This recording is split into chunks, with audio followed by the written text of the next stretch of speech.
පතොක් එකතුවක් හදන්න කැමති ගොඩ දෙනෙක් ආස කරන තවත් අමුතුම ගහක් තමයි මේ තියෙන්නේ සීඩොලිතොස් මිකෝටිනස් කියන ප්‍රභේදය. මේක ඊසාන දිග සෝමාලියාවේ තමයි සම්භව වෙලා තියෙන්නේ.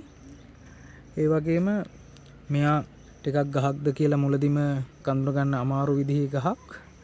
ඉතින් මේක කාන්තාර වගේ ප්‍රදේශවල සම්භව වෙලා තියෙන හින්දා මෙයාගේ මල් වල එන්නේ සුවඳක් නෙමෙයි ගඳක් එන්නේ. ඒ හින්දා මෙයාගේ පරාගණය සිද්ධ කරන්න අපිට මැස්සුන්ගෙන් තමයි කරගන්න වෙන්නේ. ඉතින් අද එක කරලක් පැහිලා වැටිලා තියෙනවා. මෙන්න මේ විදිහට මම පොඩි ටියුබ් දෙකක් වගේ දාලා තියෙනවා. මොකද මේක හුළඟින් තමයි ව්‍යාප්ත වෙන්නේ. ඉතින් ඔයාලට මම මේ පෙන්වන්නේ යාගේ ඇට. ඉතින් මේක අපි නොදැනුවත්වම පිපුරුනොත් එහෙම අපිට බීජ ටික එකතු කරගන්න වෙන්නේ. මෙයා සාමාන්‍යයෙන් අතු එන ප්‍රභේදයක් නෙමෙයි. ඒ හින්දා අපිට අලිංගික ප්‍රචාරණය මෙයාව බෝ කරගන්න ගොඩක් අමාරුයි.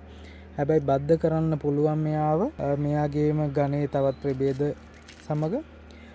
ඒ කොහොම වුණත් මෙයාගේ මෙන්න මේ දැන් මේ එකක නම් ඔයාලට පේනවා ඇති හෙඩ් දෙකක් ඇවිල්ලා තිනවා. ඒක ටිකක් දකින්න අමාරු දෙයක්. නමුත් මෙන්න මෙහෙම එක හෙඩ් එකක් තමයි ගොඩක් දුරට හැම අවස්ථාවකම වගේ අපිට ලැබෙන්නේ.